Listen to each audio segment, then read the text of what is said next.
I told the people of my district that I would serve them as faithfully as I had done, but if not, they might go to hell, but I would go to Texas. Famous words from the man whose story we continue to tell today, Davy Crockett.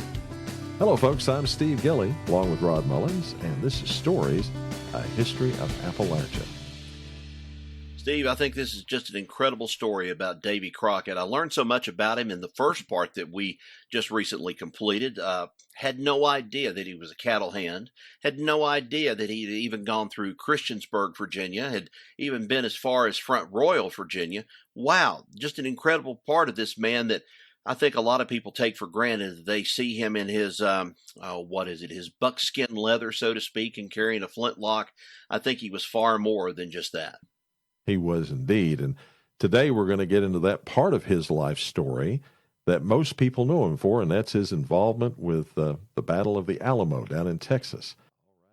By the end of 1834, Davy Crockett had about enough of life in Washington under his fellow Tennessean, President Andrew Jackson. Word was passed around that if Jackson's chosen successor, Martin Van Buren, was elected, well, he was on his way to the Lone Star State. But he didn't quite make it that long. You see, in 1835, after a court appearance in October as the co-executor of his father-in-law's estate, Crockett traveled to Jackson, Tennessee with 30 other Tennessee volunteers. There he stood on the courthouse steps and gave a speech before he and the other men left, headed west. A month later, the group made it to Little Rock, Arkansas, where hundreds of citizens showed up to see the famous frontiersman and politician. By January, Crockett had made it to Texas itself, where on the 14th, he and 65 other men swore an oath to Texas and enlisted in the Texas militia. For this, he and the others were promised 4,600 acres of land in payment. By early February, he was in San Antonio. On February 8th, Davy Crockett reported for duty at the Alamo Mission in San Antonio. It was there on February 23rd that the Mexican Army, under the leadership of General Antonio Lopez de Santa Anna, surprised the men defending the mission. A siege began that day, and the Mexicans began bombarding the Alamo constantly with their artillery. Each day, those guns were moved closer to the fort with the intent to be more accurate and to terrorize those people inside. On the 25th, another force of Mexicans, this time around 200 to 300 of them, took up positions about 100 yards from the Alamo walls.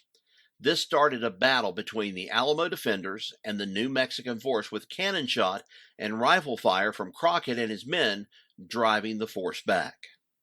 The commander, William Barrett Travis, sent out messages asking for reinforcements. In response, a group of 50 men under the command of James Fannin made the decision to break off from them and make their way back to the Alamo, where they joined up with another group of men who were doing the same. On March 3rd, there was a skirmish between the Mexicans and the Texians, as they called themselves, probably a diversion to allow Crockett and two other men to find Fannin and persuade him to bring his entire force to the Alamo. According to survivor Susanna Dickinson, Crockett and the men found those other men who had left Fannin's unit as they arrived. The next morning, half of that force, with Crockett, managed to break through the Mexican lines and re-enter the Alamo, with the other half driven off by the Mexicans. 2 days later, the Mexicans stopped their siege and attacked the mission just before dawn while the defenders were sleeping. They awoke quickly, though, and joined in the fight. Ms. Dickinson later reported that Davy Crockett made an appearance in the chapel to say a brief prayer before running to his post. The Mexican army overwhelmed the defenders, who defended the church and chapel to the last man, using their rifles as clubs and wielding their knives. They were pushed back until, after a battle that lasted almost 90 minutes, all of the defenders, including Crockett, were killed. Santa Anna ordered his men to burn their bodies to ashes, which they did. A year later, a local carpenter created a coffin, inscribing the names of Davy Crockett, William Travis, and Jim Bowie on it. He placed the ashes in that coffin and supposedly buried it in a peach tree grove lost to history. And, Rod, that's how Davy Crockett met his fate. Or maybe not. Well, you intrigue me with this, Steve. Maybe not. In 1955, a researcher found a manuscript containing the memoirs of a Mexican officer who was present at the Alamo in March of 1836.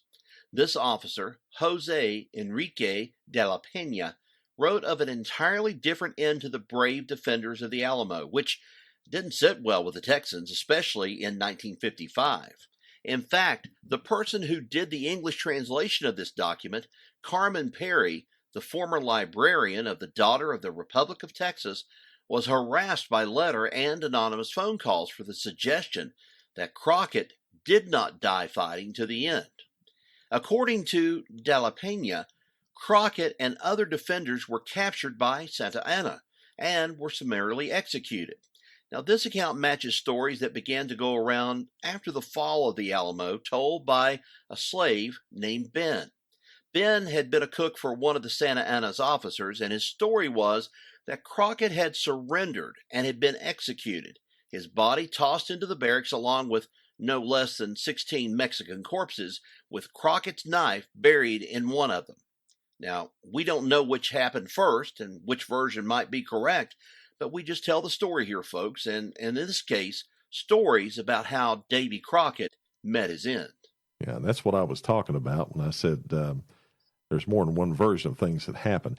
Now, I didn't get into great detail about everything that happened at the Alamo because this is not frankly, a podcast about the Alamo.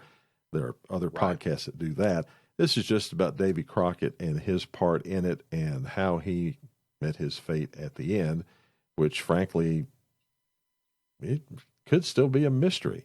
I mean, most folks think he died bravely, fighting to the very last end, but that Mexican officer's diary seemed to indicate otherwise. Steve, I know John Wayne made a movie about the Alamo, and of course, as John Wayne was, larger than life to a lot of people, and so was Davy Crockett in this whole thing. But, there was a lot of controversy stirred up also here several years ago with a movie, I think, Ron Howard, Opie from the Andy Griffith Show, directed concerning the Alamo. And I think, if I'm not mistaken, one of the Quaid brothers was in it, and several others, but it did not receive a warm welcome when it came into theaters. Probably not, and we don't have much of a track record on talking about movies in these podcasts, to be honest with you. True. But all that being set aside, my understanding was, if you look at the timing on this, and you might want to look this up real quick, in 1955, that's when Disney came up with the Fess Parker movies. Now, I don't recall when John Wayne's version of the Alamo came out, but I'll tell you this story about the Fess Parker and all that. That was sort of a reaction to this De La Peña diary that came out.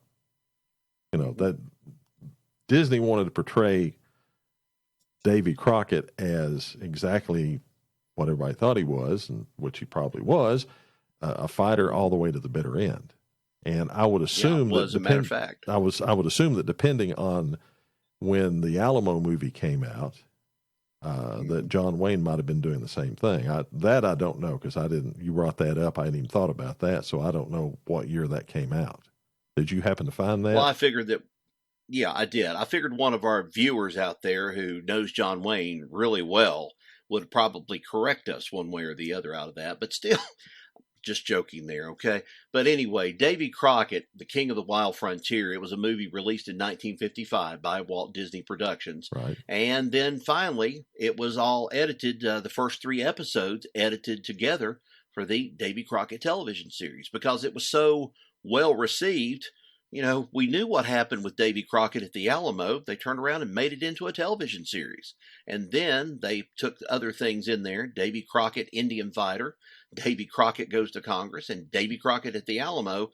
And all 3 of these starred Fess Parker as Davy Crockett. Right. And that John Wayne movie I just looked came out in 1960. So that was post that. So 5 years difference. It may not have had anything to do with this diary or not. It may just have been something John Wayne wanted to do. Yeah. Well, and John Wayne had a thing of portraying heroes and wanting to portray heroes in a very positive way. He did that all the way up to the very end especially when I think of some of the Vietnam movies that he did. And he did a very good job at that, too.